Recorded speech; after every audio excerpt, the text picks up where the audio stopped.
तो चलिए आज का क्लास स्टार्ट करते हैं। इकोनॉमी से आप लोग को कैपिटल मार्केट पढ़ा रहे थे। कैपिटल मार्केट के क्या क्या पॉइंट्स आप लोग को समझ में आया नहीं आया, एक बार अपडेट कर देते हैं। तो दो नोट्स आप लोग को दिए हुए हैं। एक तो ये नोट्स दिए हैं, और जहां नहीं आया प्लीज पूछ लीजिए मुझे। प्राइमरी मार्केट किसे कहते हैं, सेकेंडरी मार्केट किसे कहते हैं। प्राइमरी मार्केट में आईपीओ आता है, पहली बार कंपनी कोई फाइनेंशियल इंस्ट्रूमेंट लेकर आती है। एक्चुअली उसको हम लोग सिक्योरिटीज कहते हैं। कोई फाइनेंशियल सिक्योरिटीज लेकर आती है, चाहे वो शेयर के रूप में आए, बॉन्ड के रूप में आए, या डिवेंचर के रूप में आए, या किसी अदर इंस्ट्रूमेंट के रूप में आए, तो उसको हम लोग प्राइमरी मार्केट कहते हैं। और जब इसका लिस्टिंग हो जाता है किसी ना किसी स्टॉक एक्सचेंज में, तो ये आपको सेकेंडरी मार्केट में आपका ट्रेडिंग होने लगता है। सेकेंडरी मार्केट में लिस्टिंग होता है, सेकेंडरी मार्केट में ट्रेडिंग होने लगता है। ठीक है, तो ये आपका इंपॉर्टेंट है। तो इसको हम लोग सेकेंडरी मार्केट में ट्रेडिंग जब होने लगता है तो उसको हम लोग लिस्टेड कंपनी कहते हैं। तो बहुत सारे ऐसे स्टॉक एक्सचेंज है जो सेकेंडरी मार्केट क्रिएट करते हैं। यहाँ पे ये सेकेंडरी मार्केट के ये सारे स्टॉक एक्सचेंज के नाम है। एनएससी है, बीएससी है, कलकत्ता स्टॉक एक्सचेंज है, इंडिया इंटरनेशनल एक्सचेंज है। बहुत सारे ऐसे स्टॉक एक्सचेंज है जिसमें आपका एनएससी बीएससी जो है ये काफी इंपॉर्टेंट है और ओल्ड भी है, ओल्डेस्ट स्टॉक एक्सचेंज है। एनएससी तो एनएससी या बीएससी जो है वो एशिया का ओल्डेस्ट स्टॉक एक्सचेंज है। इसके बाद से स्टॉक ब्रोकर किसे कहते हैं, तो बताए थे कि जो आप ट्रेडिंग करना चाहते हैं इसके लिए आपको डीमैट अकाउंट ओपन करना होगा, ट्रेडिंग अकाउंट ओपन करना होगा। तो या तो आप बैंक के थ्रू कीजिए या आप स्टॉक ब्रोकर के थ्रू कीजिए। तो इसमें डिफरेंस बतलाए थे कि बैंक के थ्रू अगर आप करते हैं तो बैंक टिप्स वगैरह नहीं देगी, बैंक मार्जिन नहीं देगी। बैंक के थ्रू जो काम करना होगा उसको आप ही को करना होगा। लेकिन स्टॉक ब्रोकर के थ्रू करते हैं तो स्टॉक ब्रोकर मार्जिन भी देता है, मतलब वो आपके पैसा पे आपको ज्यादा लेवरेज देता है। अगर मान लीजिए कि आपके पास 10,000 रुपया है तो 1 लाख तक का आप ट्रेडिंग कर सकते हैं। तो वो अलग अलग स्टॉक ब्रोकर का अलग अलग होता है, और टिप्स भी मिलता है। तो दोनों जगह से आप कर सकते हैं। तो इसके लिए स्टॉक ब्रोकर को या बैंक को ये काम करने के लिए आपको सेबी से लाइसेंस लेना होता है, क्योंकि सेकेंडरी मार्केट आपको सेबी के अंडर आता है। ठीक है ना, प्राइमरी मार्केट हो या सेकेंडरी मार्केट हो या पूरा का पूरा कैपिटल मार्केट सेबी के अंडर आता है। तो जो भी इसमें एक्टिविटी होता है वो रेगुलेट सेबी के थ्रू होता है। तो ये ध्यान आपको देना है।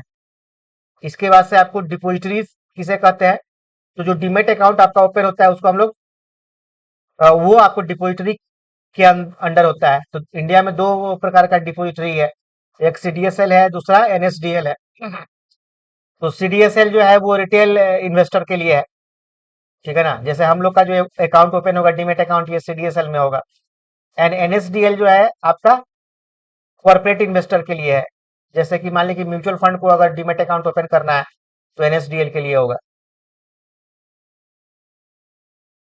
यहाँ पे जो है ये एग्जाम में पूछता है कि इसका अकाउंट कितने डिजिट वगैरह का होता है, कितने न्यूमेरिक डिजिट का होता है।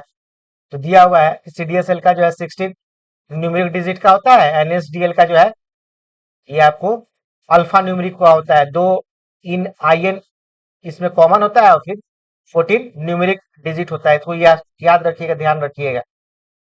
इसके बाद से नंबर ऑफ फाइनेंशियल प्रोडक्ट है। तो नंबर ऑफ फाइनेंशियल प्रोडक्ट में आपको इक्विटी शेयर है, मतलब टाइप्स ऑफ शेयर है। तो टाइप्स ऑफ शेयर क्या होता है, तो जनरली दो प्रकार के ही शेयर होते हैं। जो शेयर होता है इसके टू टाइप्स है। एक जो है आपका इक्विटी है एंड दूसरा आपको प्रीफरेंस है। तो इक्विटी में आपको तीन तरह का बेनिफिट मिलता है। एक तो ऑनरशिप मिलता है, ऑनरशिप का टाइटल मिलता है, मतलब कंपनी के आप मालिक है अगर आपके पास किसी कंपनी का शेयर है। बट उतना मालिक नहीं है जिससे कुछ कर सकते हैं आप, वो केवल नाम का है कि हाँ वो ख्वाब दिखाने वाली बात है कि कंपनी के ऑनर है, टाटा कंपनी के ऑनर है, ये ख्वाब वाली बात है। साथ में वोटिंग राइट भी मिलता है, मतलब कंपनी अगर कोई इंपॉर्टेंट डिसीजन लेती है तो आपसे पूछती है, आपका भी मत उसको चाहिए।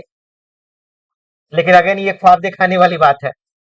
ये दोनों बस केवल नाम का है, काम का नहीं है। काम का जो आपको डिविडेंड मिलता है।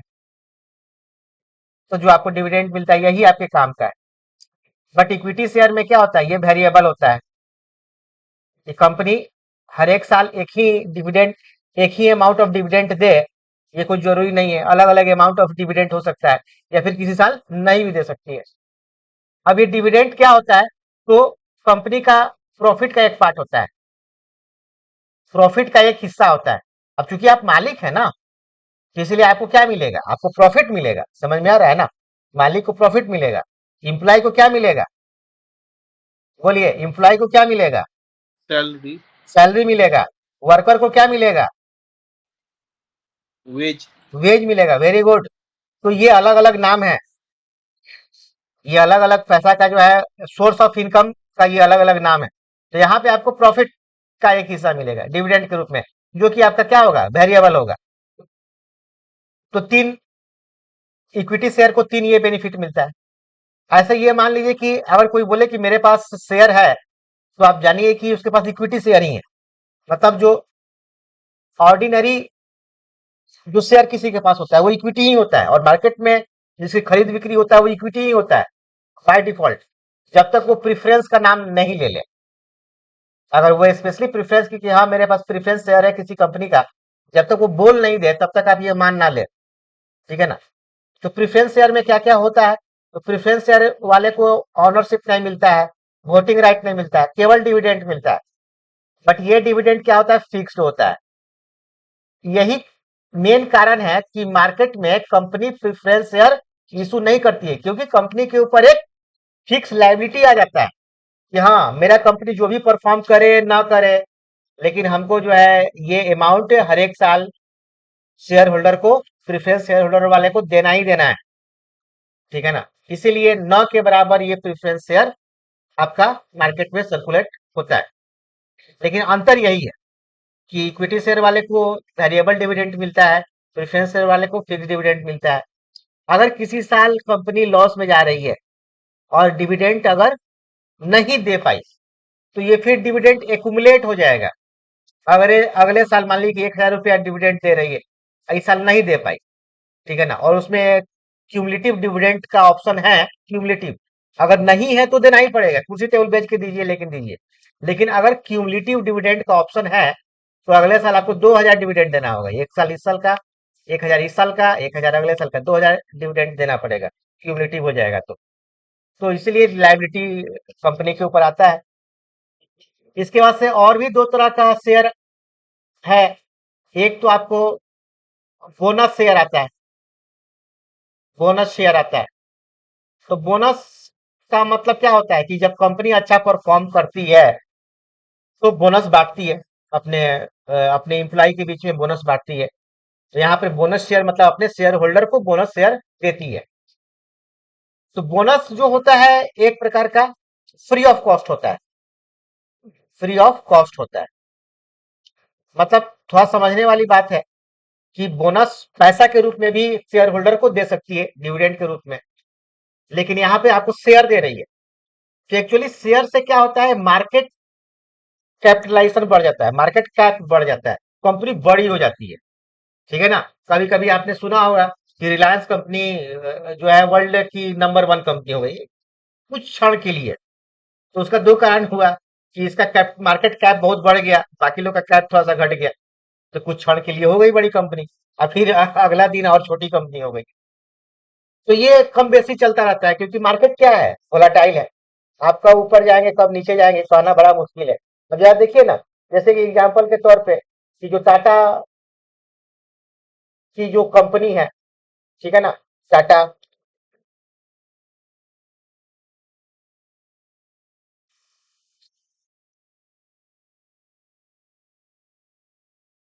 ये ये इसका टाटा इलेक्सिस लिमिटेड है। ये आपको बहुत अच्छी आईटी कंपनी है टाटा की। टाटा की तो बहुत अलग अलग कंपनी है ना, टाटा की अलग अलग ब्रांड से, बट टाटा शुरू में है, और वो अलग अलग सेक्टर में तो 15 कंपनी होगा, 15 भी कंपनी है। टाटा का टेक्सटाइल है, टाटा का आपको ये आता है केमिकल आता है, टाटा का फिर टाइटन जो है आपको मालूम ही है, गाड़ी आता है। बहुत सारे अलग अलग सेक्टर की कंपनी है टाटा की।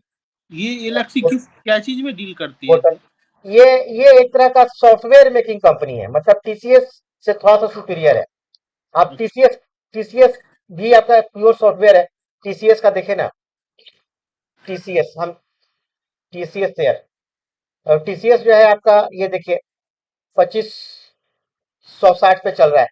दिखलाना सिर्फ एक ही चाह रहा है कि ये देखिए, कभी कभी ये जो कभी शेयर था, देखिए अब यहाँ यहाँ देखिए, ये अभी कुछ ही दिन पहले ये 10,000 पे शेयर ये था।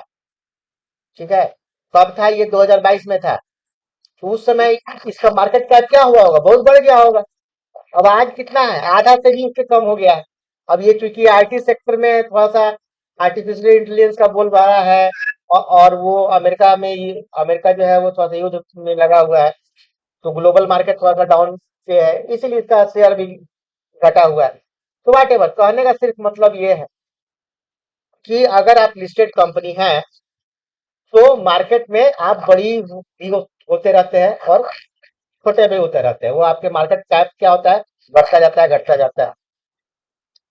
तो कंपनी जब बोनस शेयर इशू करती है ना, तो उसका एक्चुअली मार्केट कैप क्या होता है? थोड़ा सा बढ़ जाता है। मार्केट कैप थोड़ा सा आपका बढ़ जाता है। ठीक है ना, मार्केट कैप थोड़ा सा बढ़ जाता है।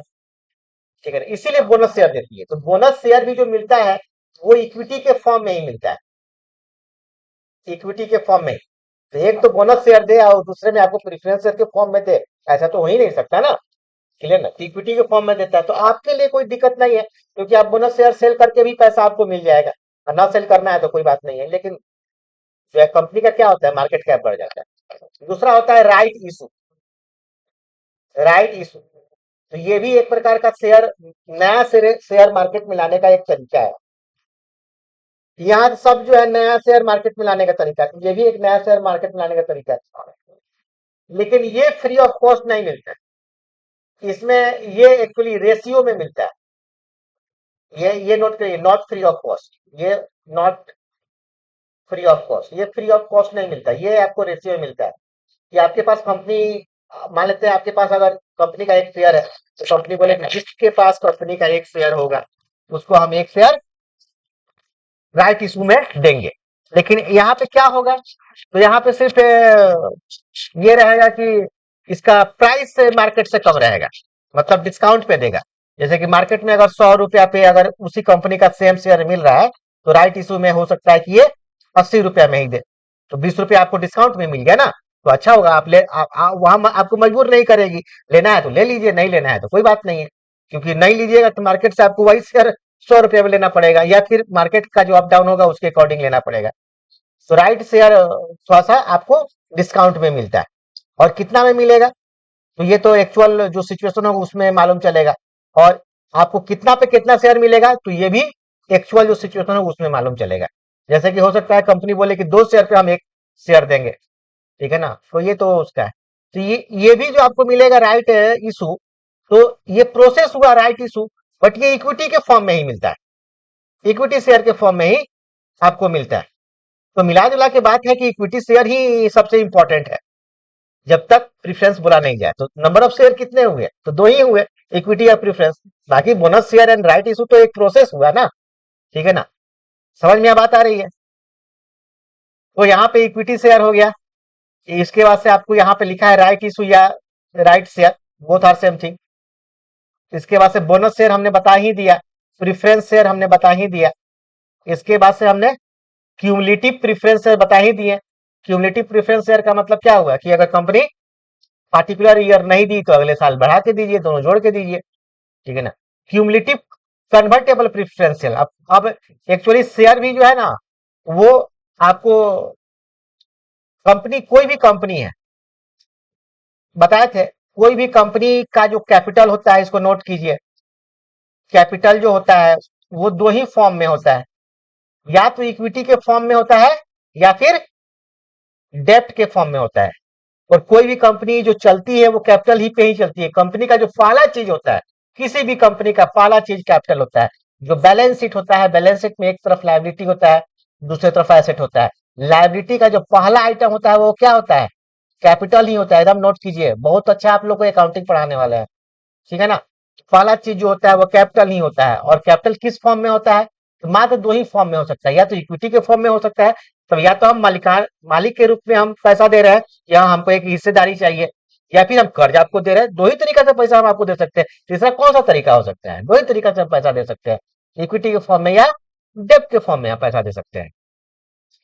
तो तो यहाँ पे मैं क्या डिस्कस कर रहा था कि हाँ, कन्वर्टेबल शेयर।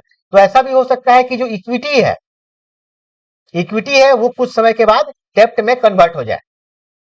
समझ में आ रहा है ना कि हाँ ठीक है, इक्विटी शेयर है तो आप उसको डेप्ट शेयर में कन्वर्ट हो जाए, मतलब डेप्ट इंस्ट्रूमेंट में कन्वर्ट हो जाए।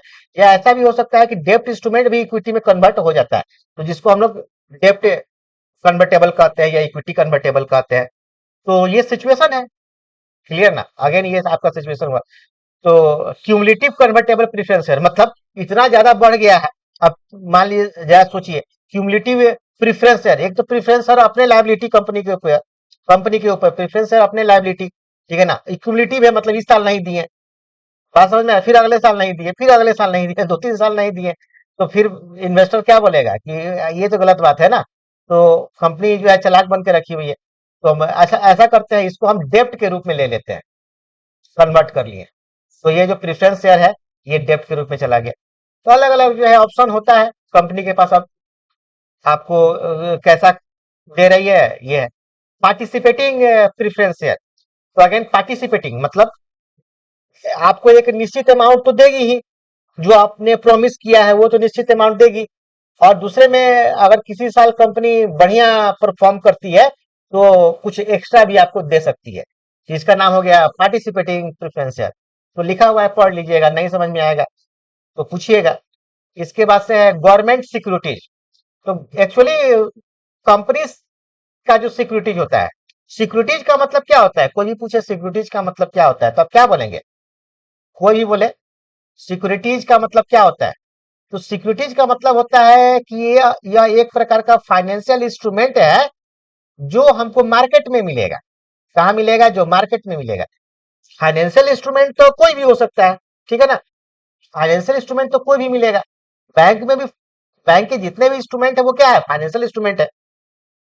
जैसे कि आपका आपका जो है एफडी हो गया, जैसे आरडी हो गया, ये क्या है? फाइनेंशियल इंस्ट्रूमेंट है। बट यहाँ पे अंतर यही है कि जो बैंक में फाइनेंशियल इंस्ट्रूमेंट मिलेगा, इसका जो रेट ऑफ इंटरेस्ट होगा वो क्या होगा? वो आपका फिक्स्ड होगा। वो आपका फिक्स्ड होगा, ठीक है ना। जो प्रॉमिस कर दिया वो मिलेगा ही मिलेगा। लेकिन जो मार्केट का जो फाइनेंशियल इंस्ट्रूमेंट होगा वो क्या होगा? उसका जो आरओआई होगा वो आपका वेरिएबल होगा। वेरिएबल होगा। ये मार्केट के फैक्टर डिसाइड करेंगे कि क्या आरओआई उसको मिलने वाला है। इसीलिए जो मार्केट के जो फाइनेंशियल इंस्ट्रूमेंट होता है उसको हम लोग क्या बोलते हैं? सिक्योरिटीज बोलते हैं। और एक्चुअली यहाँ पे खरीद बिक्री होता है, मतलब बाई सेल होता है। बाई एंड सेल के रूप में आपको मिलता है, मतलब इसको हम लोग टेक्निकली क्या बोलते हैं? ट्रेडिंग के रूप में आप ये सिक्योरिटी लेते हैं। लेकिन बैंक के जो प्रोडक्ट है वो ट्रेडिंग के रूप में आप नहीं लेते। वो थोड़े बोलते हैं कि आप हमको जो है एफडी में हमको ट्रेडिंग करना है, 1 लाख रुपया एफडी में लगाना है, ऐसा तो नहीं बोलते हैं, ठीक है ना। तो लैंग्वेज अलग अलग है। तो सिक्योरिटीज आपको मार्केट में मिलेगा। तो गवर्नमेंट का जो सिक्योरिटीज है वो एक्चुअली क्या हुआ? वो एक्चुअली गवर्नमेंट ने बॉन्ड इशू किया। अब यही बात है कि कोई कंपनी अगर डेप्ट इंस्ट्रूमेंट इशू करती है, समझ में आ रहा है ना, कोई कंपनी अगर डेप्ट इंस्ट्रूमेंट इशू करती है तो उसको हम लोग क्या बोलेंगे? तो उसको हम लोग बॉन्ड बोलेंगे। एंड ये अगर यही डेप्ट इंस्ट्रूमेंट कोई अगर गवर्नमेंट इशू करती है तो उसको हम लोग गवर्नमेंट सिक्योरिटीज बोलेंगे। नाम अलग अलग है, काम एक ही है। कोई भी मुझे पैसा देगा या लेगा तो ही फॉर्म में हो सकता है, या इक्विटी के फॉर्म में होगा या डेप्ट के फॉर्म में होगा। तो किस फॉर्म में लेना है देना है बता दीजिए। तो कंपनी अगर अगर कर्ज के रूप में पैसा लेगी तो डेप्ट इंस्ट्रूमेंट इशू करेगी, तो उसको हम लोग बॉन्ड कहेंगे। गवर्नमेंट अगर कर्ज हमसे लेगी तो उसको हम लोग गवर्नमेंट का सिक्योरिटीज बोलेंगे। मनी मार्केट का अगर ये इंस्ट्रूमेंट है तो इसको हम लोग ट्रेजरी बिल कहेंगे। और अगर कैपिटल मार्केट का इंस्ट्रूमेंट है तो इसको भी हम लोग गवर्नमेंट सिक्योरिटीज या इसको भी हम लोग बॉन्ड कह सकते हैं। तो वही यहाँ पे जो है गवर्नमेंट सिक्योरिटीज लिखा हुआ है। शॉर्ट टर्म, लॉन्ग टर्म, ये सब पढ़ लीजिएगा। कोई दिक्कत होगा तो प्लीज पूछिएगा। अब यहाँ पे जीरो कूपन बॉन्ड वगैरह क्या है, ये आप ऑलरेडी हम बता चुके हैं कि जो बॉन्ड पे रेट ऑफ इंटरेस्ट होगा है। बॉन्ड क्या है? एक प्रकार का लोन है। तो बॉन्ड पे एक रेट ऑफ इंटरेस्ट होता है, उसको हम लोग क्या बोलते हैं? कूपन कहते हैं। तो अगर कूपन बीच में नहीं मिल रहा है तो उसको हम लोग क्या बोलेंगे, जीरो कूपन बॉन्ड।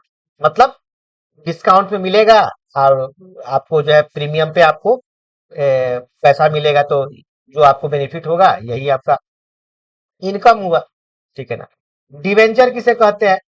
तो बॉन्ड एंड डिवेंचर में क्या डिफरेंस है, इसको नोट कीजिए, ये कई बार पूछा जाता है कि जो डेप्ट इंस्ट्रूमेंट होता है, जो डेप्ट इंस्ट्रूमेंट होता है, यह दो फॉर्म में हो सकता है, या तो बॉन्ड के फॉर्म में हो सकता है या डिवेंचर के फॉर्म में हो सकता है। तो बेसिकली जो बॉन्ड है ये आपका पब्लिक सेक्टर की कंपनी इशू करती है, issued by public sector company. And debenture जो है ये आपको प्राइवेट सेक्टर की कंपनी इशू करती है। ठीक है ना। अब पब्लिक सेक्टर किसे कहते हैं, प्राइवेट प्राइवेट सेक्टर किसे कहते हैं, अगेन ये अकाउंटिंग में आपको हम जब टाइप्स ऑफ कंपनी पढ़ाएंगे तो उसमें बतलाएंगे। पब्लिक सेक्टर में आपको कितना आप हो सकते हैं, इसके जो शेयर होल्डर होते हैं वो 2 से लेकर 200 तक आपका हो सकते हैं maximum. And sorry sorry sorry, उल्टा बोल दिए। प्राइवेट सेक्टर में 2 से लेकर आपका 200 तक हो सकते हैं, एंड पब्लिक सेक्टर में, जल्दी बोलिए, पब्लिक सेक्टर में मिनिमम शेयर होल्डर कितना हो सकते हैं, बोलिए बोलिए। गवर्नमेंट का तो 51 होते हैं। अरे सर जी, गवर्नमेंट वाला बात छोड़िए, पब्लिक कंपनी है तो उसके मिनिमम शेयर होल्डर कितने होंगे, 7 होंगे, 7 होंगे। एंड मैक्सिमम कितना होगा, इनफाइनाइट होगा। तो पब्लिक सेक्टर जो है आपका ये होगा। अब शेयर, अब कंपनी किसकी है, देखिए चलिए नोट कीजिए। ये कंपनी, कोई भी कंपनी जो है कंपनी एक्ट के अंडर रजिस्टर्ड होती है। तो दो प्रकार की कंपनी हो सकती है, या तो आपका प्राइवेट हो सकती है या पब्लिक हो सकती है। तो पब्लिक में, प्राइवेट में कम से कम 2 आदमी मिलकर रजिस्ट्रेशन कर सकता है, प्राइवेट कंपनी को बना सकता है। तो प्राइवेट कंपनी क्रिएट करने के लिए कम से कम 2 आदमी चाहिए, और मैक्सिमम कितना आदमी उसमें आ सकता है, तो 200। ठीक है। पब्लिक कंपनी में कितना मिनिमम होना चाहिए, तो 7, मिनिमम 7, और मैक्सिमम कितना भी हो सकता है। तो जितना भी आपका ये सब बैंक सब जो है ये पब्लिक कंपनी है। अब गवर्नमेंट की कंपनी है वो अलग मुद्दा है, कि कंपनी का जो शेयर है, समझ में आ रहा है ना, कंपनी सर ये के जो, चेंज हुआ है ना, क्या, ये जो अभी आप बता रहे हैं 7 और इनफ्लाइट, तो ये और 2 और 200, तो सर 500 हुआ है ना? अच्छा, प्राइवेट कंपनी को 500 कर दिया है। हाँ सर, करंट वाले में तो यही है ना। नंबर ऑफ शेयर देख लेते हैं, ठीक नंबर। है सर, देख लीजिए ना, हम हाँ भी हाँ हाँ श्योर हाँ, नहीं है लेकिन कुछ कोई शायद नहीं कोई चेंज नहीं, हुआ ये है। छोटी सी बात है। हाँ नंबर, सर। हाँ, number of member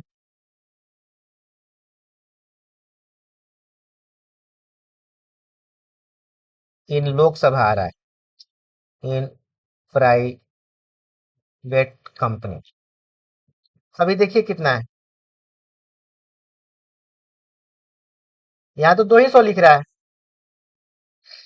company act जो आपका 2000 है, कहाँ 500 लिख रहा है। और होके बताएंगे, मेरा लिखा हुआ है, हम बताएंगे सर।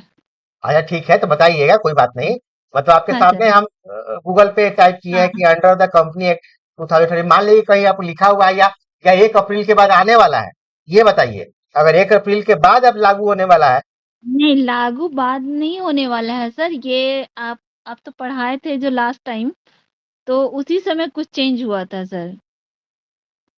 अच्छा तो एग्जाम ठीक है। दिए थे ना तो उस हाँ, समय देखे थे। मैंने प्राइवेट में 500 तक है। आप सर जानती हैं, ये बोल रही है, श्योर सुनिए ना होके मेरी बात, बताते हैं। हाँ सर, हाँ। सुनिए। आप जो है ना, जी। वो जी। वो आप ये वाला पार्टनरशिप की तो बात नहीं कर रही हैं। सर इसलिए तो बोले कि शायद हम गलत बोल रहे हैं, हम देख के बताएंगे। तो पार्टनरशिप में जो है ये आपको मिनिमम 2 पार्टनर मिलके पार्टनरशिप फॉर्म को एस्टैब्लिश कर सकते हैं, एंड मैक्सिमम आपका ये शायद 50 हो गया है। तो 500 नहीं, वो 50 है। ठीक है ना, एक अच्छा। बार आप कंफर्म कर लीजिएगा। जी जी सर, एक हाँ, कंफर्म कर एक लीजिए। एक बार आप कंफर्म कर लीजिएगा। तो यहाँ पे देखिए, गूगल पे हम किए हैं तो यही 200, और इसी की जगह हम प्राइवेट की जगह अगर हम पब्लिक कर दे तो कितना होगा, देखिए। पब्लिक कंपनी कर दे तो कितना होगा, देखिए, देख रहे हैं ना, मिनिमम कितना है 7 मेंबर्स एंड मैक्सिमम कितना है, नो लिमिट। मतलब इसको हम लोग क्या बोलेंगे, अनलिमिटेड या इनफाइनाइट। चलिए कोई नहीं, देखा जाएगा, अभी के लिए नोट कर लीजिए, हम कंसेप्ट बतला रहे हैं।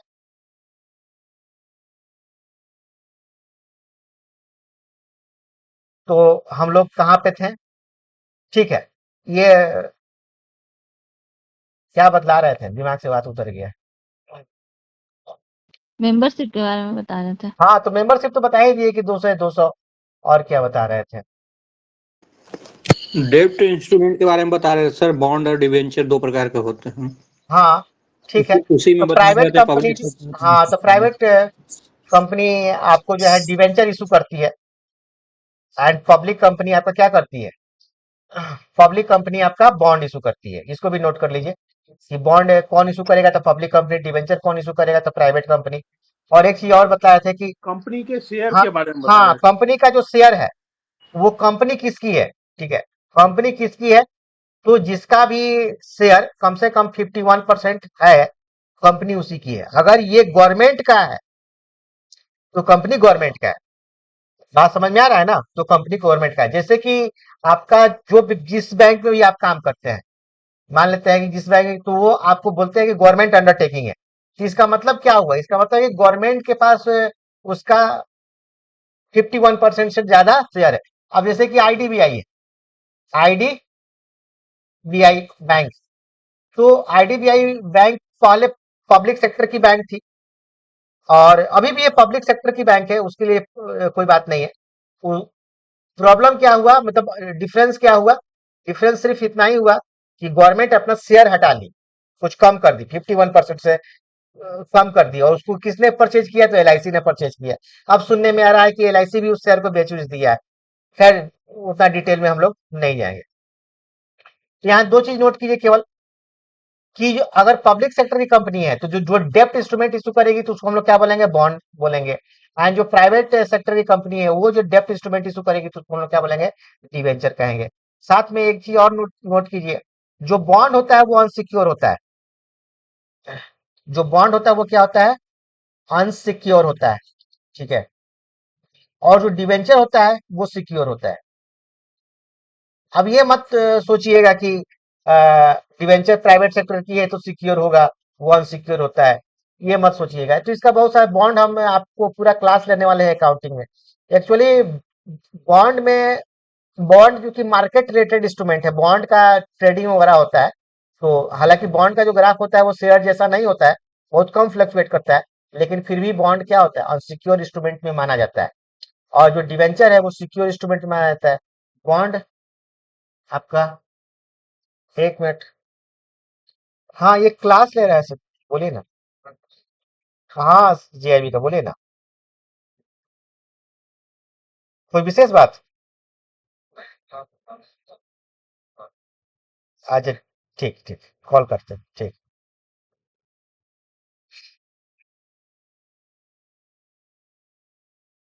सिक्योर होता है, अनसिक्योर होता है, ये चीज नोट कर लीजिए।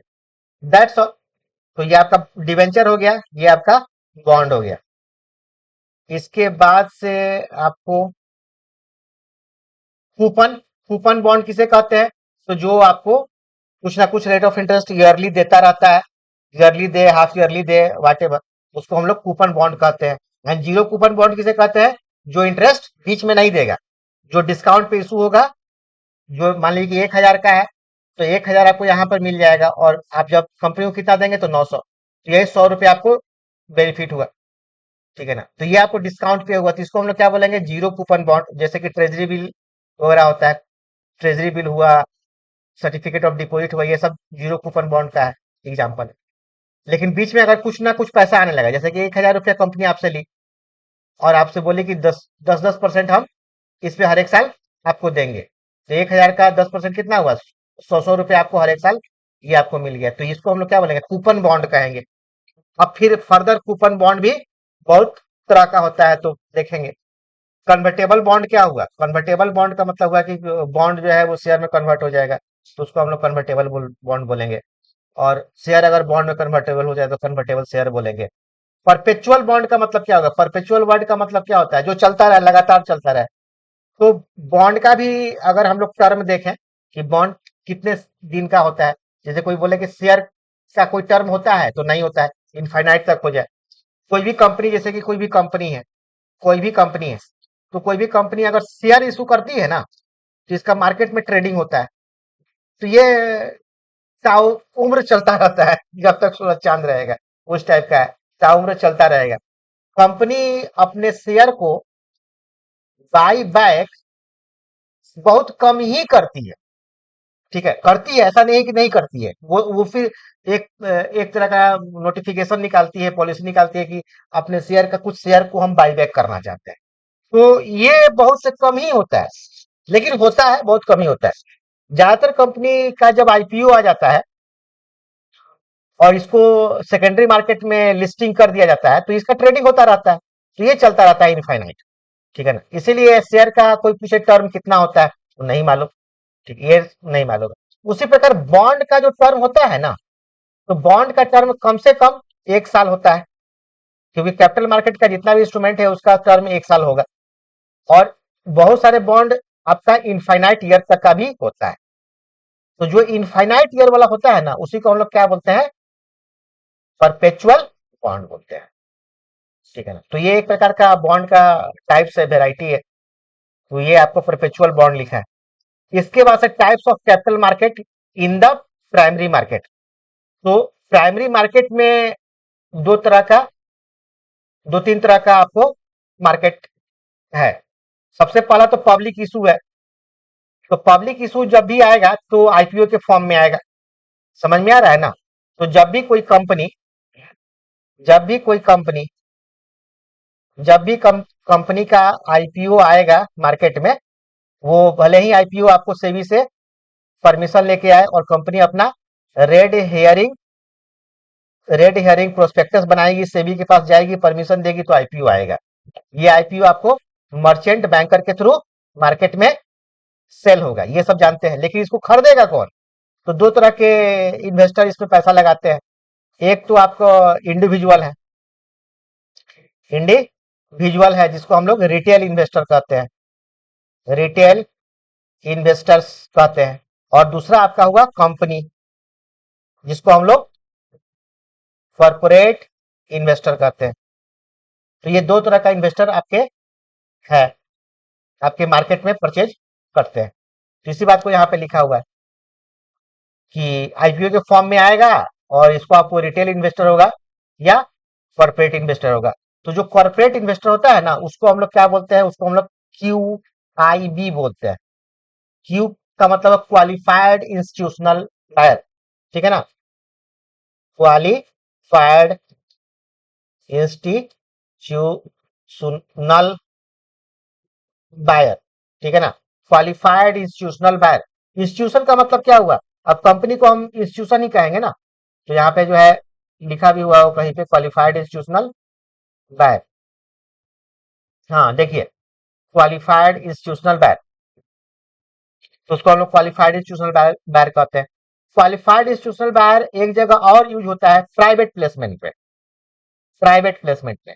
मतलब इसका मतलब ये हुआ कि कंपनी एक तो आपको आईपीओ लेकर मार्केट में आ सकती है, जिसमें कोई भी बोली लगा सकता है। जब आईपीओ मार्केट में आता है तो क्या लगता है? बोली लगता है, मतलब जिसको हम लोग बिडिंग कहते हैं, बिडिंग लगता है। तो चाहे वो कंपनी लगाए और चाहे रिटेल इन्वेस्टर लगाए, तो दोनों के लिए अलग अलग शेयर रखती है कंपनी। ये बोलती है ना, जो मार्केट में लेकर आइए शेयर, आईपीओ लेकर आइए, तो वो बोलती है कि मान लें कि हम 10% अपने कंपनी का शेयर इशू कर रहे हैं, तो जिसमें 4% जो है हम रिटेल इन्वेस्टर के लिए रखे हैं एंड 6% जो है हम अपने कॉर्पोरेट इन्वेस्टर के लिए रखे हैं।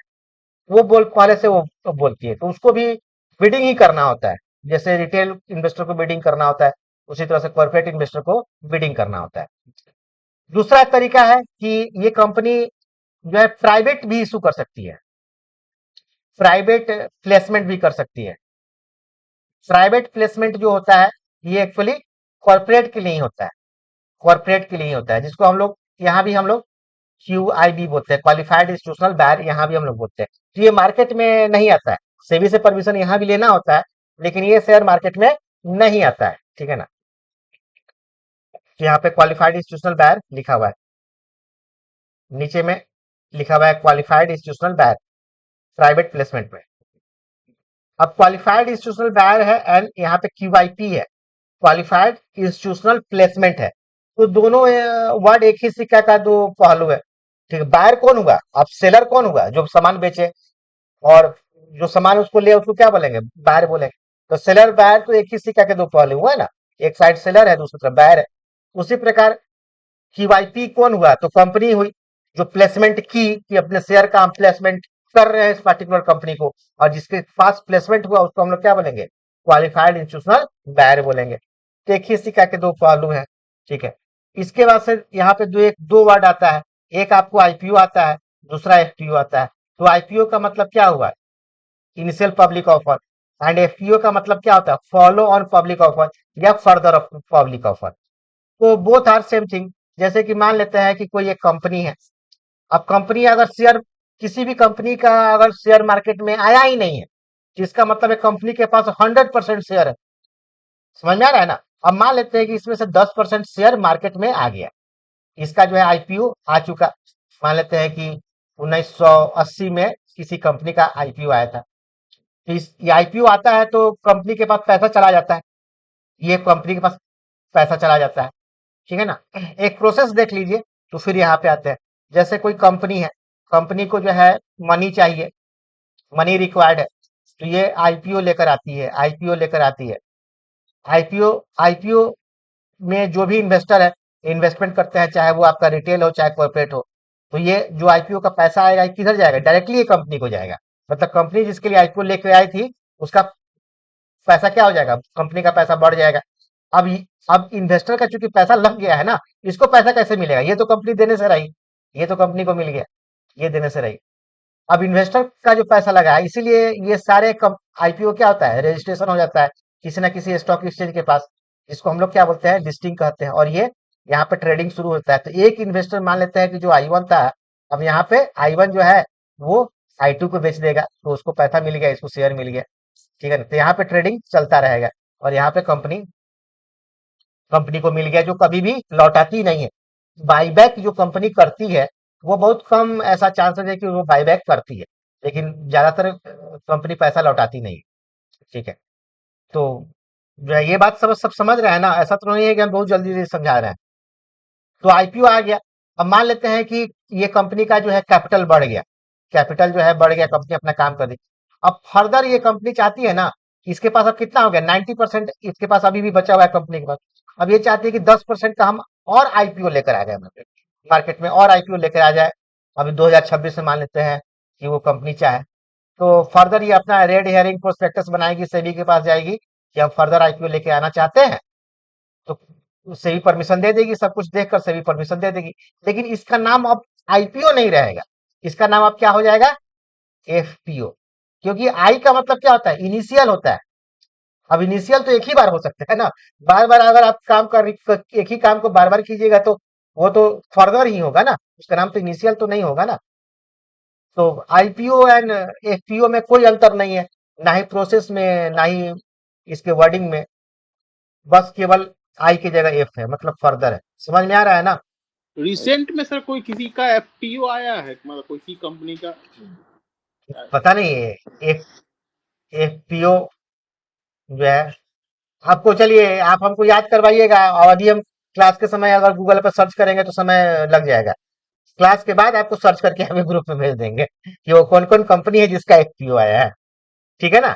और IPO कब आया था और FPO कब आया था, चलिए ये क्लास के बाद भूल जाए तो याद करवा दीजिएगा। इसके बाद से आपका राइट इशू होता है। तो राइट इशू तो एक तरह का प्राइवेट प्लेसमेंट के अंदर ही आता है। राइट इशू तो बता ही दिए ना कि कंपनी अपना राइट इशू करती है कि ये राइट आप ले सकते हैं, तो वो एक प्रकार का रेशियो के रूप में आता है। इसके बाद से है eligibility norm for making capital issue. Company को अगर IPO लेकर आना है तो उसके पास क्या क्या होना चाहिए, क्या क्या एलिजिबिलिटी नॉर्म है, तो ये सब देख लीजिएगा। ठीक है ना?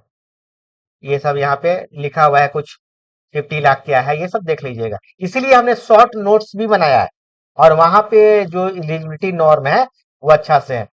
रेड हेयरिंग प्रोस्पेक्टस लास्ट बार हमने डिस्कस कर दिया था कि रेड हेयरिंग प्रोस्पेक्टस क्या होता है। तो कंपनी का प्रोस्पेक्टस होता है जिसमें कंपनी का बिजनेस का डिस्क्रिप्शन होता है, फाइनेंशियल इंफॉर्मेशन होता है, रिस्क फैक्टर होता है, ठीक है ना। यूज ऑफ प्रोसीड्स मतलब उस पैसा का क्या करेगी, इंडस्ट्री ओवरव्यू होता है, मैनेजमेंट जो है वो काफी इंपॉर्टेंट होता है। समझ में आ रहा है ना, मैनेजमेंट काफी इंपॉर्टेंट होता है। अब ये बहुत इंपॉर्टेंट होता है। देखिए कंपनी का जो मैनेजमेंट होता है, जो जानकार लोग हैं वो इस बात को वेरीफाई करते हैं कि मैनेजमेंट किसका है, सरकार किसकी है। इससे देखते हैं शेयर पे कितना अप एंड डाउन होता है, या फिर फाइनेंस मिनिस्टर अगर कुछ बजट दे दिए तो मैनेजमेंट का बहुत इंपॉर्टेंस है, बहुत इंपॉर्टेंस है। अच्छा मैनेजमेंट होगा तो कंपनी को अच्छा से रन करेगा, खराब मैनेजमेंट होगा तो कंपनी को, अब जो क्या है, टाटा कंपनी के जो जो थे अब तो नहीं रहे, क्या उनका नाम था, हेड जो थे, रतन रतन टाटा जी। रतन टाटा जी, अब तो नहीं रहे। तो जब तक वो थे तो कंपनी को कितना अच्छा रन किए, कहाँ से कहाँ कंपनी को पहुंचा दिए। जे.आर.डी. टाटा जी, रतन टाटा जी, ये सब जो है इंडिया के नवरत्न ही थे। समझ में आ रहा है ना। तो यही है कि कंपनी को चलाने के लिए अच्छा आदमी चाहिए, मैनेजमेंट जो है ये होना चाहिए। एक चीज नोट कर लीजिए कि जो आपका रेड हेयरिंग प्रोस्पेक्टस होता है, रेड हेयरिंग प्रोस्पेक्टस होता है, उसमें ये सारे चीज होते हैं। नहीं जो होता है कि नॉट जो होता है वही एग्जाम में पूछता है। दो चीज नहीं होता है, क्या नहीं होता है। अच्छा, रेड हेयरिंग प्रोस्पेक्टस जो है वो पब्लिक के लिए ही इशू किया जाता है कि पब्लिक इसको पढ़ेगी और उसके बाद से पैसा हाथ में लगाएगी, आपका शेयर परचेज करेगी। लेकिन ये सेबी से होकर गुजरता है कि इसका वेरिफिकेशन सेबी करेगी, ठीक है ना। तो क्या इसमें नहीं होता है, तो एक तो इसमें नंबर ऑफ आईपीओ नहीं होता है, इसलिए कि सेबी के पास जाने के पहले ये आपको ये शेयर मार्केट में सेबी के पास जाने के पहले ये रेड हेयरिंग प्रोस्पेक्टस इशू होता है। तो इसीलिए इस पे नंबर कैसे दे सकता है। हाँ, ये हो सकता है कि हमको 1 लाख आईपीओ इशू करना है, अब सेबी उतना परमिशन देगी तब ना। तो ना ही इसमें नंबर ऑफ आईपीओ होता है और ना ही इसका प्राइस होता है, क्योंकि प्राइस कौन तय करेगा, तो प्राइस तो मार्केट तय करेगी। अब आईपीओ आता भी है तो इसका प्राइस नहीं आता, इसका एक बैंड प्राइस आता है। बैंड प्राइस आता है, बैंड प्राइस जो होता है वो आपका मिनिमम से लेकर मैक्सिमम तक होता है कि हाँ, मान लीजिए कि 100 से लेकर 110 से लेकर 120 तक हम ये प्राइस रखेंगे, जिसपे आपका लॉट साइज होता है कि एक लॉट साइज आपका जो 15,000 का होता है, जो रिटेल के लिए होता है, उसमें हर एक शेयर का प्राइस ये है, उसके हिसाब से आपको नंबर ऑफ शेयर कितना मिलेगा। लेकिन एक्चुअल जो मार्केट प्राइस होता है, जिस दिन लिस्टिंग होता है उस दिन आपको मार्केट प्राइस समझ में आता है। तो दो चीज नहीं होता है, क्या क्या नहीं होता है, एक नंबर ऑफ आईपीओ की कितना आईपीओ कंपनी इशू कर रही है ये नहीं होता है, एंड नंबर ऑफ प्राइस, उसका प्राइस क्या होगा आईपीओ का, ये नहीं होता है। तो ये एग्जाम में पूछता है। हाँ पूछिए, जल्दी पूछिए। मार्केट तय करता है, तो मार्केट में कौन मतलब प्लेयर उसका कौन होता है मार्केट का? अरे यही चीज तो इकोनॉमी के मॉडल बी में पढ़ना है, ये बार बार हम समझा रहे हैं कि बैंक अगर कोई प्रोडक्ट इशू करेगी तो इसका rate of interest bank decide करेगी। बैंक के जो अल्को कमिटी है, एसेट लायबिलिटी मैनेजमेंट कमिटी है, वो डिसाइड करेगा। लेकिन अगर मार्केट रिलेटेड कोई प्रोडक्ट है तो उसका आरओआई कौन डिसाइड करेगा, मार्केट डिसाइड करेगा। और मार्केट में कौन होगा जो डिसाइड करेगा, तो मार्केट में वेरियस फैक्टर होगा जो उसको डिसाइड करेगा। वो वेरियस फैक्टर क्या क्या हो सकता है, तो डिमांड सप्लाई हो सकता है, गवर्नमेंट का पॉलिसी हो सकता है, इन्फ्लेशन हो सकता है, वार हो सकता है। समझ में आ रहा है ना, इनफाइनाइट फैक्टर हो सकते हैं, बहुत सारे नॉन फैक्टर, बहुत सारे अननोन फैक्टर हो सकते हैं जो आपको डिसाइड करेगा। क्लियर हो रहा है, जो मॉडल बी में पढ़ना है। लेकिन जब अच्छा ये पढ़ा लेते हैं, उसके बाद से आपका क्वेश्चन लेते हैं, पर सिलेबस हमको समाप्त करने दीजिए, उसके बाद से आपका खुलस ढेर सारा, जब तक बैठाइएगा तब तक बैठेंगे। प्राइस, इसके बाद से आपका बुक बिल्डिंग प्रोसेस क्या होता है, तो book building process is the process by which N under writer determines the price. अब अंडर राइटर कौन होते हैं, इसको नोट कीजिए कि अंडर राइटर कौन होते हैं। तो एक्चुअली जो जो जो प्रोसेस होता है, जो आपका प्रोसेस होता है,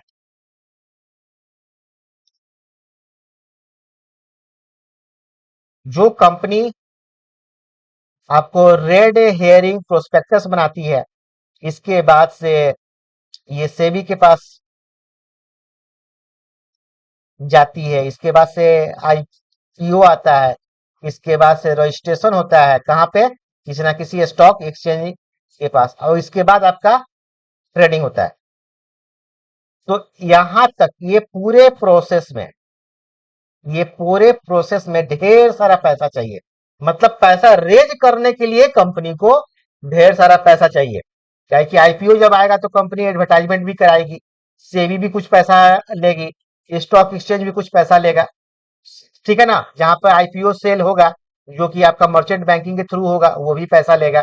तो पूरे प्रोसेस में ढेर सारा पैसा लगता है, इतना आसान काम नहीं। एक छोटा सा एडवर्टाइजमेंट अगर आप निकालिए तो लाखों करोड़ रुपए का हो जाता है। समझ में आ रहा है ना। तो सोचिए कि पूरे पूरे इंडिया को मालूम चलना चाहिए, तभी तो आपका आईपीओ बिकेगा। तो इतना ज्यादा पैसा लगता है, इस पैसा को कौन खर्च करेगा। तो सेबी बोलती है कि इस पैसा को कंपनी खर्च नहीं करेगी, क्योंकि कंपनी के पास अगर खुद का पैसा इतना होता है तो फिर वो मार्केट से क्यों पैसा लेती, खुद लगा लो पैसा। तो कंपनी बोलती है कि ना, आप इस पैसा को, एक तो ये कारण है कि चूंकि आपके पास पैसा नहीं है इसीलिए आप मार्केट से पैसा ले रहे हैं, ठीक है ना। तो एक तो ये कारण है, दूसरा कारण है कि पारदर्शिता बना रहा है कि ये पैसा दूसरा आदमी खर्च करेगा, ठीक है ना, और उसका हिसाब किताब वो लिखेगा और ये मेरे पास रिपोर्ट करेगा। तो वो दूसरा आदमी कौन है, तो वो जो दूसरा आदमी है वो कौन है, अंडर राइटर। वो दूसरा आदमी कौन है, अंडर राइटर। अंडर राइटर, तो अंडर राइटर एक प्रकार का वर्ड हुआ।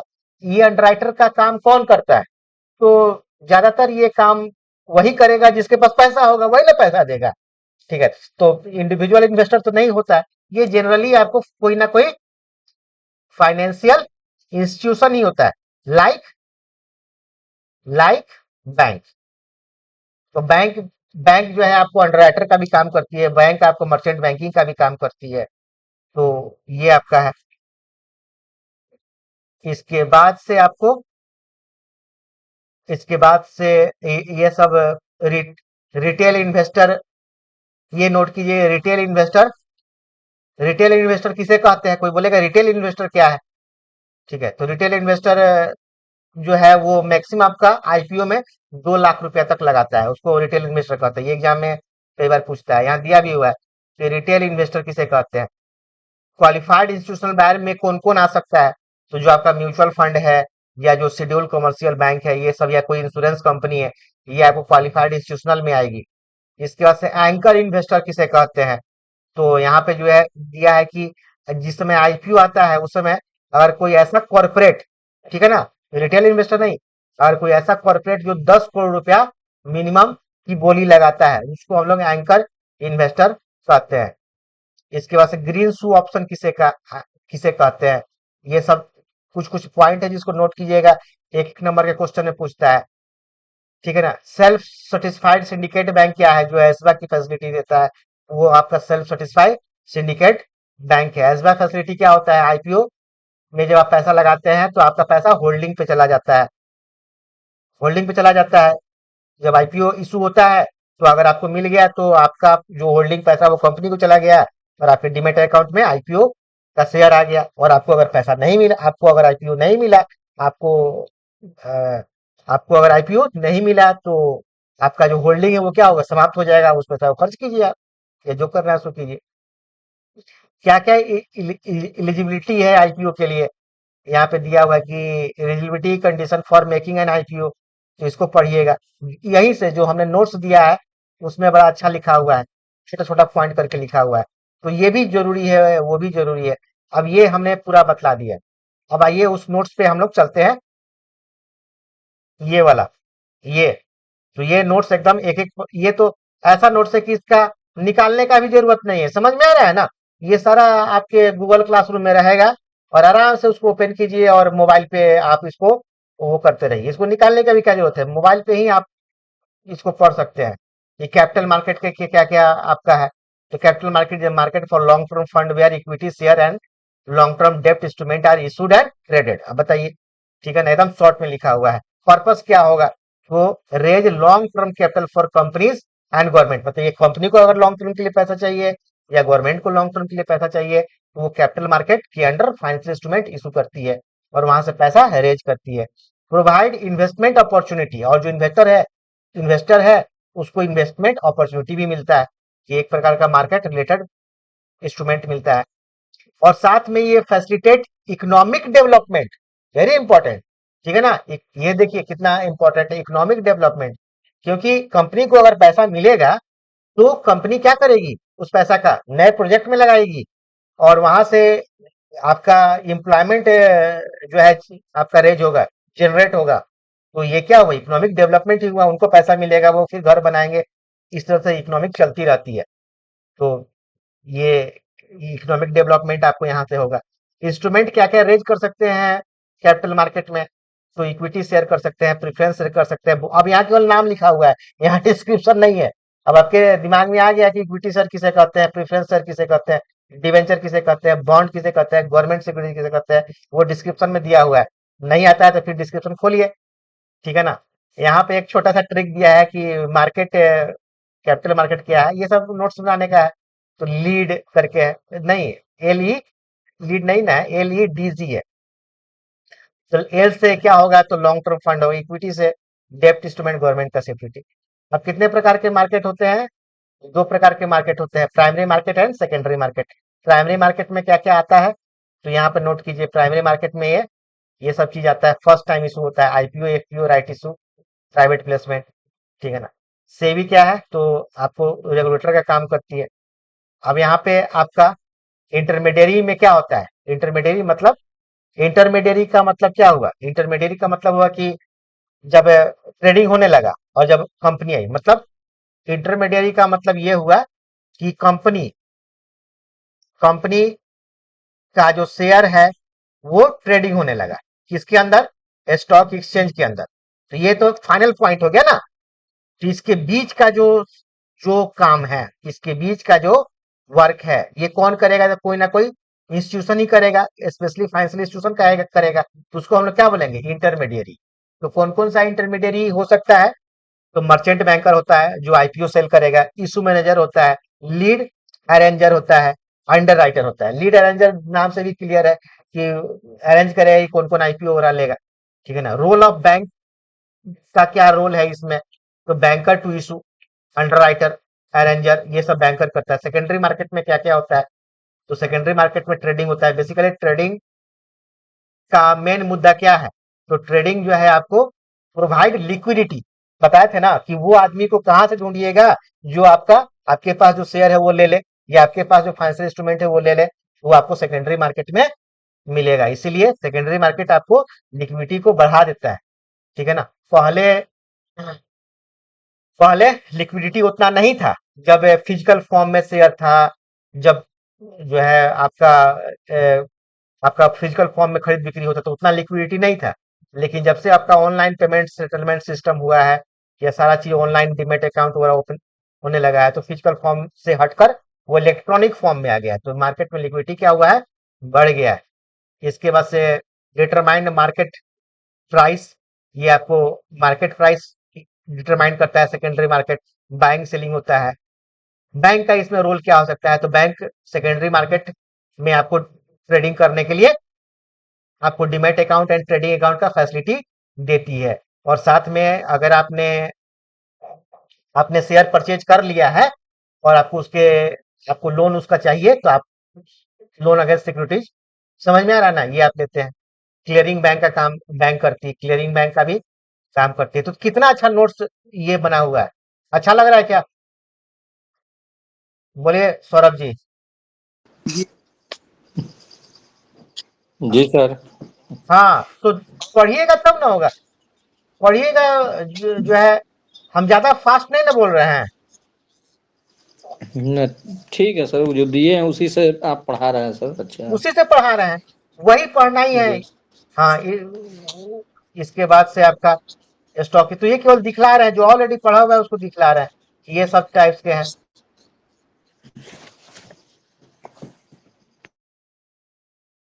बोनस शेयर है, तो इसको एक बार पढ़िएगा, संडे को हम लोग फिर डिस्कस करेंगे, ठीक है ना। सुबह में एकदम पढ़िए आप लोग। इसको पढ़िए। गवर्नमेंट का सिक्योरिटीज का क्या हिसाब किताब है? तो गवर्नमेंट का सिक्योरिटीज आपका रिस्क फ्री होता है। इसमें स्वर्णिंग गारंटी मिलता है। स्वर्णिंग का मतलब गवर्नमेंट को ही हम लोग स्वर्णिंग कहते हैं। जब गवर्नमेंट खुद गारंटी दे रहा है तो उसी को हम लोग गवर्नमेंट सिक्योरिटीज बोलेंगे कि पैसा इसका नहीं डूबेगा। ठीक है। इसका इंटरेस्ट क्या होता है? फिक्स होता है और half yearly, generally half yearly payment होता है। तो ये सब चीज छोटा छोटा चीज पूछ सकता है। गवर्नमेंट सिक्योरिटी जो होता है वो आपका ट्रेजरी बिल के फॉर्म में होता है, जो शॉर्ट टर्म के लिए होगा, और लॉन्ग टर्म के लिए उसको हम लोग गवर्नमेंट सिक्योरिटी को बॉन्ड वगैरह कहते हैं, जो 40 ईयर तक के लिए भी होता है। तो ये सब इनफाइनाइट तक का नहीं होता है। कूपन बॉन्ड भी हो सकता है, जीरो कूपन बॉन्ड भी हो सकता है। फिर डिवेंचर क्या है? इसके बाद से आप बॉन्ड इस सब का देख लीजिएगा। टाइप्स ऑफ बॉन्ड क्या हुआ? Private placement. एचएनआई का मतलब क्या होता है? एचएनआई का मतलब किनको नहीं मालूम है? बोलिए। सबको मालूम है। क्या होता है बताइए, एचएनआई क्या होता है? High net worth individual. High net worth मतलब जिनके पास ज्यादा पैसा है, अमिताभ बच्चन टाइप, मुकेश अंबानी टाइप, तो वो आपको एचएनआई के कैटेगरी में आता है। ठीक है ना। क्वालिफाइड इंस्टीट्यूशनल प्लेसमेंट ये बता ही चुके हैं। इसके बाद से ऑफर डॉक्यूमेंट, प्रोस्पेक्टस है। रेड हेयरिंग प्रोस्पेक्टस में क्या क्या होता है ये सब दिया हुआ है। तो काफी एकदम है अच्छा नोट्स, इसको पढ़िए। रिटेल इन्वेस्टर जो मैक्सिमम 2 लाख रुपए तक का लगा सकते हैं। ठीक है। इसमें रिजर्वेशन ऑफ आईपीओ लिखा है कि मिनिमम 35% देना ही है। मिनिमम 35% आपको देना है रिटेल इन्वेस्टर को। ये आप पॉइंट नोट कीजिए। ये पॉइंट नोट। इसका मतलब नहीं समझे, मतलब क्या इससे? मतलब क्या हुआ? मतलब कुछ नहीं हुआ। मतलब क्या हुआ? 35% देना है मतलब? मतलब ये हुआ कि जैसे कि किसी भी कंपनी का आईपीओ नहीं आया है, तो कंपनी अपने आप में कितना 100% है उसके पास शेयर। अब भले ही ये कुछ लोगों में बटा हुआ अलग बात है, लेकिन कंपनी के पास 100% है। अब इसमें से अगर 10% कंपनी का आईपीओ अगर आ रहा है, तो ये आईपीओ जो है 2 भागों में बटेगा। ये आईपीओ आपका 2 भागों में बटेगा। एक आपको रिटेल के पास जाएगा एंड दूसरा आपको, बोलिए बोलिए, कॉर्पोरेट। कॉर्पोरेट कॉर्पोरेट के पास जाएगा। तो सेबी क्या बोल रही है? तो सेबी बोल रही है कि भाई जो 10% आप लेकर आ रहे हैं, इसमें से कम 35% आप रिटेल को दीजिए, और बाकी जो बच गया कम से कम, अब बाकी जो बच गया कितना? नहीं बोलिए। 65%। 65% ये ही आप कॉर्पोरेट को दे सकते हैं। मतलब रिटेल को मैंने आईपीओ आईपीओ आप जितना भी लेकर आइए, उसका कम से कम 35% आप रिटेल को दीजिए। कम से कम 40% दीजिए, 50% दीजिए, 60% दीजिए, लेकिन कम से कम 35% आप रिटेल को दीजिए ही दीजिए। समझ में आ रहा है ना? तो 35%। हाँ, ये भी और भी क्लियर नहीं हुआ? तो 10% का 35% हुआ। नहीं क्लियर हुआ? नहीं, क्लियर है सर। हाँ 100। ठीक है। हाँ, तो ये आपका है कि रिजर्वेशन है वहां पे। 10% का जो है 25% देना ही है आईपीओ रिटेल इन्वेस्टर को। बाकी आप दीजिए, बढ़ाइए, ज्यादा बढ़ा सकते हैं, 40% 45% ये कर सकते हैं, लेकिन 35% कम से कम आपको देना है। तो कितना परसेंट मिनिमम ला सकता है शेयर? जैसे 100%, 10%, ऐसा कोई? हाँ, वो ऐसा है यहाँ पे कुछ नहीं, कितना परसेंट लेकर आ सकता है, टोटल आप लेके चले जाइए मार्केट में। 100% हम इशू कर दे रहे हैं। ठीक है ना। हम जो अपने पास रखिए नहीं रहे हैं। ऐसी भी कुछ कंपनी है जिसका सारा 100% शेयर मार्केट में है। बात समझे? इस पे कोई पाबंदी नहीं है। आप 100% आप दे दीजिए पब्लिक को, क्या फर्क पड़ता है? मैनेजमेंट केवल आप संभालिए। ऐसे भी कंपनी है एक आधे वो जिसका 100% शेयर क्या है मार्केट में। अच्छा, एक चीज आपको बता देते हैं कि जैसे कि कोई शेयर होता है ना, तो शेयर का आपको, ये तो क्लास केवल कैपिटल मार्केट में चला गया। हमने कितना भी जल्दी जल्दी बोल रहे हैं कि मेरा ये समाप्त हो जाए, लेकिन इतना ज्यादा सिलेबस है कि इतना तेजी में बोलने पर भी समाप्त नहीं हो रहा है। कितना ज्यादा टर्म। कैपिटल मार्केट में जनरली आप इसको नोट कीजिएगा कि जो शेयर होल्डर होते हैं उसको नोट कीजिए, ठीक है ना, क्योंकि अभी याद आ गया है इसलिए बता देते हैं।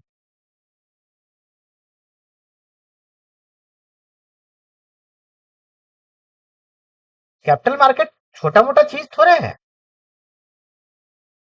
जैसे कि मान लेते हैं टाटा स्टील,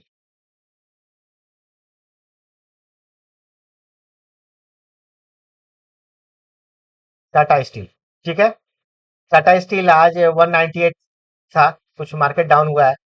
अब इसके इन्वेस्टर को अगर हम लोग देखें तो यहाँ पे नोट कीजिए कि जो शेयर होता है वो किन लोगों के बीच में बटा होता है। तो एक होता है प्रोमोटर, तो यही मेन शेयर होल्डर होता है। समझ में आ रहा है ना, जिसको हम लोग फाउंडर शेयर होल्डर कहते हैं, जो प्रोमोटर, यही मेन शेयर होल्डर होता है। तो किसी भी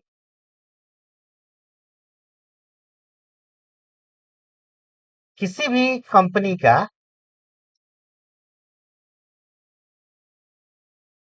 किसी भी कंपनी का जो शेयर है ये तो 100% होगा। समझ में आ रहा है ना, ये 100% होगा, कंपनी का शेयर 100% होगा। अब ये 100% बटा होता है अलग अलग लोगों में। जो सबसे पहला क्या है, तो प्रोमोटर,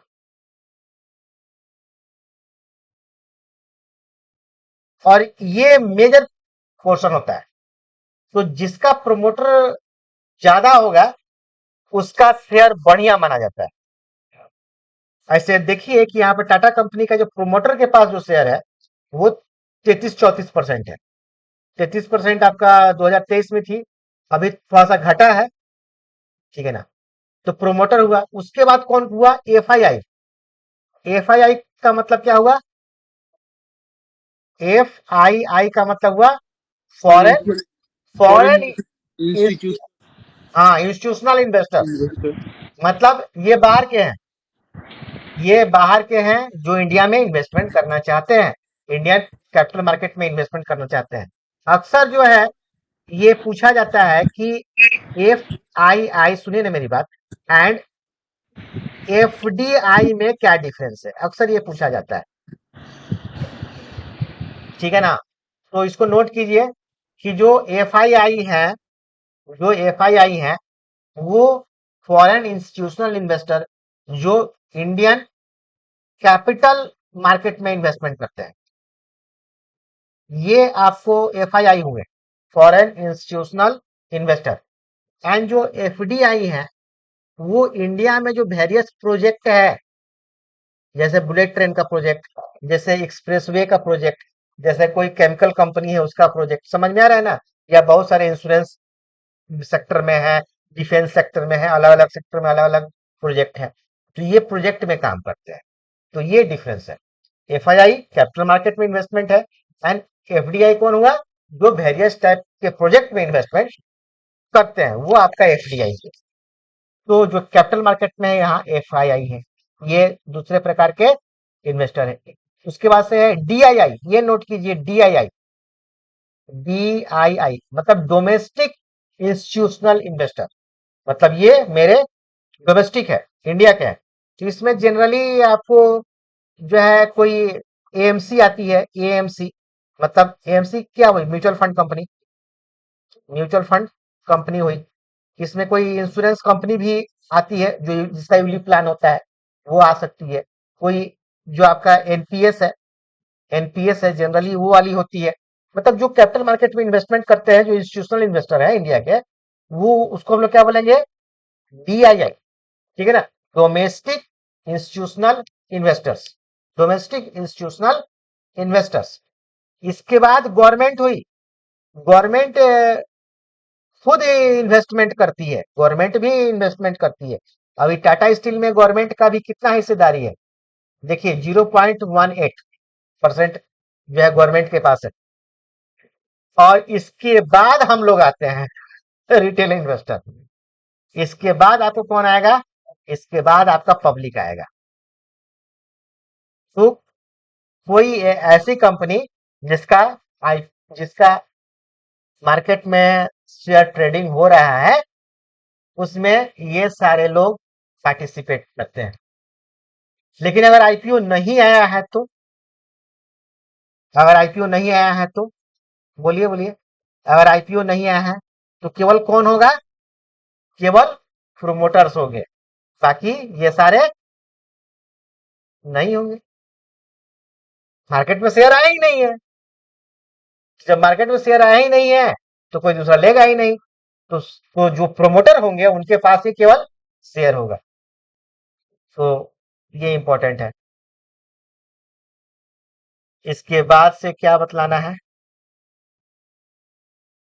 क्वालिफाइड इंस्टीट्यूशनल बायर, इनका रिजर्वेशन 50% तक है। ये देखिएगा, ये सब चीज को नोट कीजिए। एंकर इन्वेस्टर किसे कहते हैं? अभी बताएं कि 10 करोड़ तक जो इन्वेस्टमेंट करेगा उसको हम लोग एंकर इन्वेस्टर्स कहेंगे। ग्रीन शू ऑप्शन क्या होता है? एकदम नोट कीजिए, ग्रीन शू ऑप्शन पूछेगा, एसबा से रिलेटेड क्वेश्चन पूछ सकता है। ठीक है, इसकी वजह से आईपीओ का एलिजिबिलिटी कंडीशन क्या है? तो वहां तो पूरा लैंग्वेज में लिखा था ना, यहाँ पे एकदम शॉर्ट नोट्स लिखा है। हम देखकर मोबाइल पर देख के आप इसको देखिए कि नेट टेंजेबल एसेट जो है आपको 3 करोड़ से ज्यादा का होना चाहिए, और ये आपको पिछले 3 साल का आपको बैलेंस शीट में ये शो करेगा।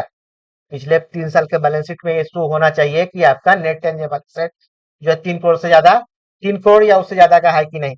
इसके बाद से आपका एवरेज ऑपरेटिंग प्रॉफिट जो है, एवरेज ऑपरेटिंग प्रॉफिट आपका 15 करोड़ या 15 करोड़ से ज्यादा का है कि नहीं। ये लास्ट जो 3 साल का बैलेंस शीट है कंपनी का, उसमें इस बात को आप शो कर रहा है कि नहीं।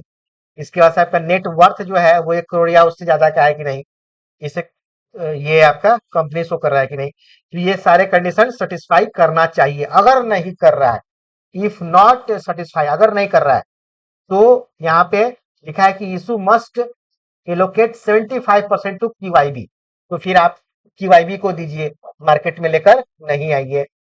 समझ में आ रहा है ना? तब आईपीओ लेके आप मार्केट में नहीं आइए, तब आप डायरेक्टली आप प्राइवेट प्लेसमेंट आप कीजिए। अगर पैसा चाहिए तो वो जो कंपनी है वो आप पे भरोसा करता है तो पैसा आपको देगा, लेकिन पब्लिक इशू आप नहीं कर सकते हैं।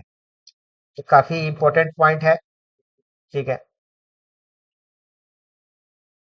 और एनईसी लिस्टिंग रिक्वायरमेंट, तो सारे कंपनी, अब देखे ना कि बताया ना कि जो आईपीओ आएगा उसका लिस्टिंग होगा किसी ना किसी स्टॉक एक्सचेंज के साथ लिस्टिंग होगा। तो इंडिया में बहुत सारे स्टॉक एक्सचेंज है, जिसमें एनएससी बीएसई दो इंपॉर्टेंट स्टॉक एक्सचेंज है। और खासकर यहाँ पे देख रहे हैं कि एनएससी जो है नेशनल स्टॉक एक्सचेंज, ये काफी इंपॉर्टेंट है। अब इसने अपना क्राइटेरिया रख दिया है कि अगर मेरे पास आप लिस्टिंग करना चाहते हैं, अगर मेरे थ्रू आप सेकेंडरी मार्केट में जाना चाहते हैं, वहां पे खरीद बिक्री करवाना चाहते हैं, तो ये क्राइटेरिया चाहिए कि आपका पेड अप कैपिटल जो है वो आपका 10 करोड़ या उससे ज्यादा का हो जाएगा। पोस्ट इशू मार्केट कैपिटलाइजेशन कम से कम 25 करोड़ का आपका होना चाहिए या उससे ज्यादा का, तब वो आप जा सकते हैं। तो ये पॉइंट भी आप रखिएगा। यही सब छोटा छोटा पॉइंट है। ठीक है, तो दैट्स ऑल। अब जाके जो है ये कैपिटल मार्केट समाप्त हुआ, मनी मार्केट, कैपिटल मार्केट, ये समाप्त हो गया।